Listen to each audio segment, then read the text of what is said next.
à tous, nous sommes dans l'Eure cette semaine et plus précisément à Cailly-sur-Eure. On est venu rencontrer un cavalier qui incarne la nouvelle génération du concours complet. Un jeune cavalier plein de talent, plein d'ambition aussi. Il s'appelle Astier Nicolas.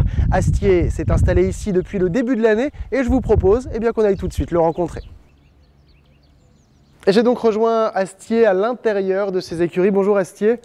Merci de nous recevoir. Je le disais, tu es installé ici seulement depuis le début de l'année.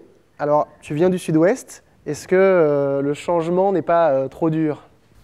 Il fait moins beau, mais on a de meilleures installations et on a une situation géographique qui nous permet d'aller en stage et s'entraîner avec le staff plus facilement et d'être plus proche des concours, que ce soit à l'étranger et en France, tous les concours sont plus vers le nord-ouest. Donc, ici, c'est une situation géographique impeccable. Et pourtant, c'est vrai qu'on a toujours l'habitude de dire que le sud-ouest, c'est un petit peu la terre du complet en France. C'est le berceau de l'anglo-arabe, mais au niveau du complet, je trouve que ça se situe plus dans l'ouest, mais le nord. Et alors, tu es venu ici avec 5 chevaux, c'est ça? Dont Jacty du Jonly, qui est pour l'instant ton cheval de tête. Mais il y a aussi d'autres chevaux. Est-ce que tu peux nous en parler brièvement de ces 5 chevaux? Oui, tout d'abord, il y a Jacty, qu'on connaît bien. Ensuite, on a son second qui est ici, Ben, qui appartient au syndicat Ben & Partner, un cheval de 9 ans très prometteur qui devrait aller faire le championnat de France à Pompadour. D'accord, le Pro Elite Grand Prix, c'est ça? Oui, c'est ça. Et ici, on a Quickie, une jument de 8 ans qui a fait son premier 3 étoiles le week-end dernier, qui a fait ça avec pas mal de classe, donc encore une jument qui a de l'avenir devant elle. Et derrière, on a 2 plus jeunes chevaux, un 5 ans, un 6 ans. Dont une pointure pour 2016, on espère. C'est important pour un jeune cavalier d'avoir aussi une relève. Comment est-ce que tu fonctionnes justement? Parce qu'il y a des cavaliers qui n'ont que des chevaux de tête, il y en a d'autres qui ont des jeunes chevaux pour arriver. Est-ce que toi tu cherches à avoir des jeunes chevaux régulièrement?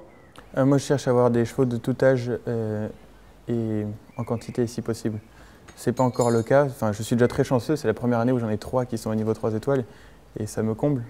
Simplement j'aimerais élargir encore le piquet pour pouvoir rivaliser avec les cavaliers qui ont des piquets très larges et qui peuvent être présents sur tous les événements, que ce soit les 4 étoiles, les championnats majeurs de l'année, le circuit HSBC, toutes ces choses. Alors on parlera de l'avenir dans quelques instants, mais je voudrais d'abord qu'on revienne sur les 3 chevaux qui sont ici, dans l'écurie intérieure, donc Jacty, Ben et Quickie, que tu as emmené le week-end dernier en Grande-Bretagne sur un 3 étoiles. Déjà, avoir 3 chevaux dans le même 3 étoiles, c'est plutôt pas mal. Ah oui, je suis parti, j'étais vraiment content d'avoir toutes ces cartouches dans une épreuve.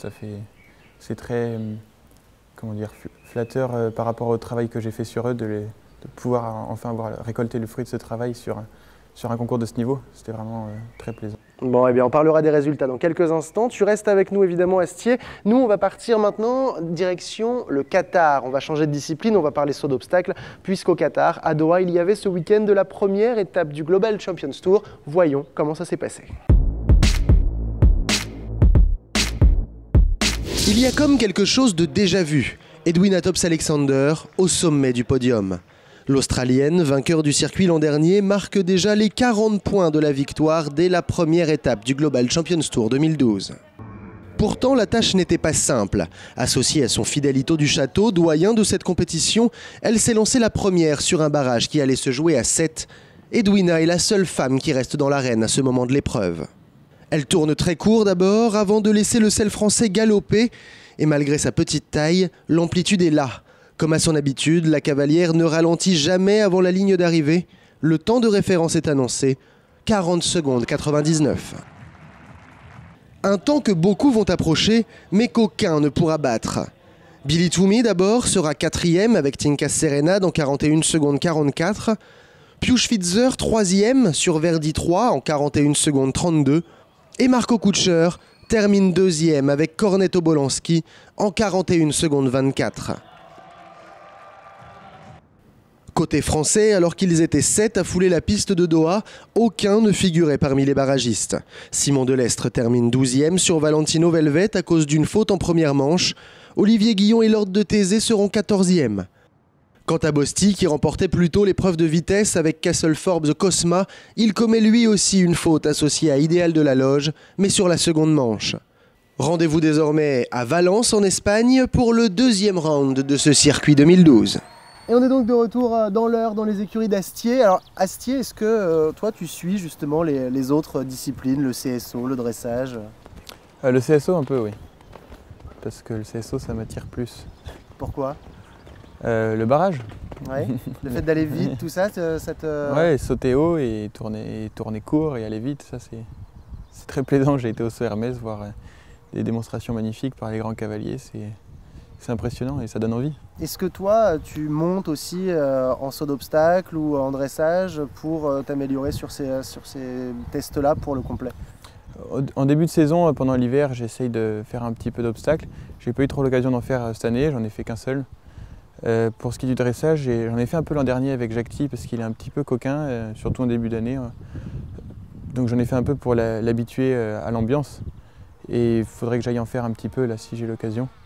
Parce qu'il est toujours un peu joyeux, mais pas plus que ça sinon. Mais Jacques fait quand même partie des chevaux français, en tout cas qui dressent le mieux. On l'a vu notamment dans les 4 étoiles que tu as pu faire l'année dernière, et notamment à Pau, où tu es dans les tout premiers du test de dressage. Cette année, c'est avec lui aussi, j'imagine, que tu vises les Jeux Olympiques, et puis avant, badminton. Oui, c'est avec lui, effectivement, il a un très gros potentiel en dressage, juste qu'il se concentre un petit peu. Et le cavalier aussi, non? Oui, ouais, c'est ça, mais lui, il est un petit peu heureux de vivre. Badminton, ça approche. Pour l'instant, tu es dans la liste d'attente, parce qu'à badminton, il y a énormément de demandes. A priori, vu ta place sur la liste d'attente, tu devrais pouvoir y participer. Est-ce que badminton, pour toi, est un rêve, comme pour beaucoup de cavaliers de complet? Ouais, c'est mon plus grand rêve depuis que je suis gamin. J'ai toujours voulu en faire, voulu faire du complet pour ça.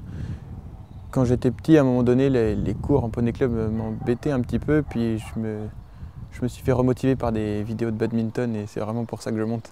Donc badminton, première étape, et puis après, j'imagine que tu vas te battre comme il se doit pour avoir une place en équipe de France pour les Jeux aussi. Ouais, voilà, donc chaque chose en son temps, d'abord badminton et après on fera tout ce qu'on peut. Ouais. Mais déjà, badminton, il va falloir faire tout ce qu'on peut. Je pense.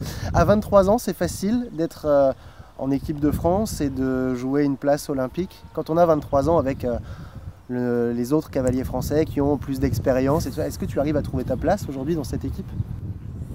Oui, je pense que j'ai moins d'expérience que certains, mais j'ai fait des concours avec eux l'an dernier, l'année d'avant. J'ai fait du 4 étoiles l'an dernier, donc je me suis battu sur les mêmes épreuves. Maintenant, je vais faire abstraction du préjugé qu'on peut avoir sur mon âge et me battre de façon technique et pour la performance. Et alors après badminton, comment est-ce que tu vois les choses si jamais les Jeux Olympiques se profilent? Est-ce que tu vas refaire des concours? Est-ce qu'il va y avoir d'autres Coupes des Nations, peut-être comme à Aix-la-Chapelle? Ou est-ce que Jacques va rester un peu plus tranquille et la préparation se fera plutôt en stage qu'en concours? Je pense qu'il y aura un dernier concours qui sera Vittel. Ouais. Apparemment, c'est la dernière étape de sélection. Et après ça, pas trop, non, il faut en garder un peu sous le pied. Hein. Et ouais, le complet, ça les fatigue un peu. Badminton sera déjà très éprouvant. Donc non, après on travaillera à la maison, en stage, on affinera les derniers détails techniques et en concours, il aura déjà montré ce qu'il a à montrer si quelque chose doit se passer. Bien, merci beaucoup en tout cas Astier de nous avoir reçus ici, et puis on se retrouvera à badminton puisque nous aussi normalement on sera à badminton, donc on espère évidemment le meilleur pour toi pour la suite de la saison. Merci beaucoup. Merci à vous.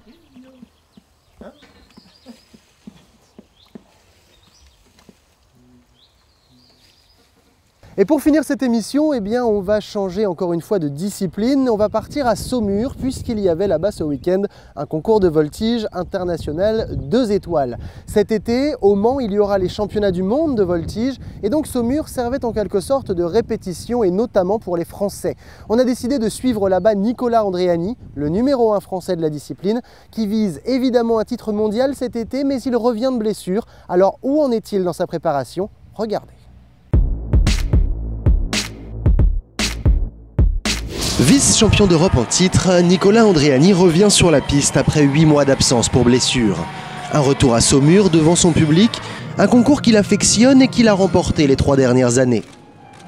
Toujours en compagnie d'Idéfix de Braise et de Marina Jousten-Dupont, Nicolas est en tête dès les imposés et prend une avance confortable. Une avance qui se réduit au fur et à mesure des 3 autres programmes, mais à la fin, il obtient quand même la meilleure moyenne et conserve donc son titre pour la 4e année consécutive. Je suis plutôt content, satisfait de mon CVI, même si je sais qu'il y a encore à travailler avant les championnats du monde. Je pense qu'il va falloir que je peaufine un petit peu mon programme libre. C'est ce qui me fait gagner, chaque année par rapport aux adversaires. Ce week-end, Saumurois a bien réussi aux Français. Si l'Autrichien Stefan Sandl termine 2e avec les meilleurs programmes libres, Yvan Nouss monte sur la 3e marche du podium et l'on trouve 4 Français aux 5 premières places. La France qui gagne aussi dans la catégorie junior femmes avec Audrey Roth, alors que Sami El Khattabi est 3e chez les hommes. Par équipe, si l'équipe allemande championne d'Europe de Neuss l'emporte, les écuries de la Cigogne se classent 2e en senior et 3e en junior. Enfin, pour la première fois, la France gagne cette année la Coupe des Nations de ce CVIO. C'est assez canon français le pied, moi je suis ravi. C'est des épreuves qui sont un peu fortes en émotion, où on a nos individuels, nos équipes, il y a un vrai esprit d'équipe et c'est vrai que remporter pour la première fois la Coupe des Nations en Saumur, c'est le pied quoi, c'est vraiment très très bien. Il reste maintenant 4 mois d'entraînement intensif et quelques concours avant les championnats d'Europe junior qui se tiendront à Bratislava et surtout avant les championnats du monde senior qui auront lieu au Mans au mois d'août. Et c'est en compagnie de Space Editor qu'on appelle aussi Ronaldo, je crois, Astier, c'est ça? Tout à fait. Donc Ronaldo, la future relève d'Astier, en tout cas il y croit beaucoup. C'est donc à côté de lui qu'on va se dire au revoir. On se retrouve la semaine prochaine pour un nouveau numéro de Tour d'honneur, bien sûr. Et ce sera en compagnie de Jessica Michel. On se retrouve donc la semaine prochaine au Haras de Hus. Très bonne semaine à tous. On se quitte bien sûr avec le zapping. Ciao. En ce qui concerne mon cheval aujourd'hui, je pense que j'aurais peut-être dû faire qu'un seul parcours. Il connaissait le parcours, il a analysé là où il a pu m'avoir et il m'a bien eu. Chasser ou tuer un Mustang est maintenant passible d'1 an de prison ferme et de 100 000 $ d'amende. Aujourd'hui, c'est l'État qui régule leur nombre. D'après lui, il y a encore trop de Mustangs dans la nature, alors plusieurs fois par an, il organise des captures. Porte-drapeau de la délégation française au JO d'Athènes, Jackson Richardson est cette année l'un des 4 ambassadeurs du GNT. Son large sourire et sa... Nous avons tenté de nous approcher pour voir cela de plus près, mais apparemment, on ne veut pas de caméra près des enclos. Partez, partez. S'ils ne veulent pas de notre présence, c'est peut-être parce que parfois, il y a des dégâts.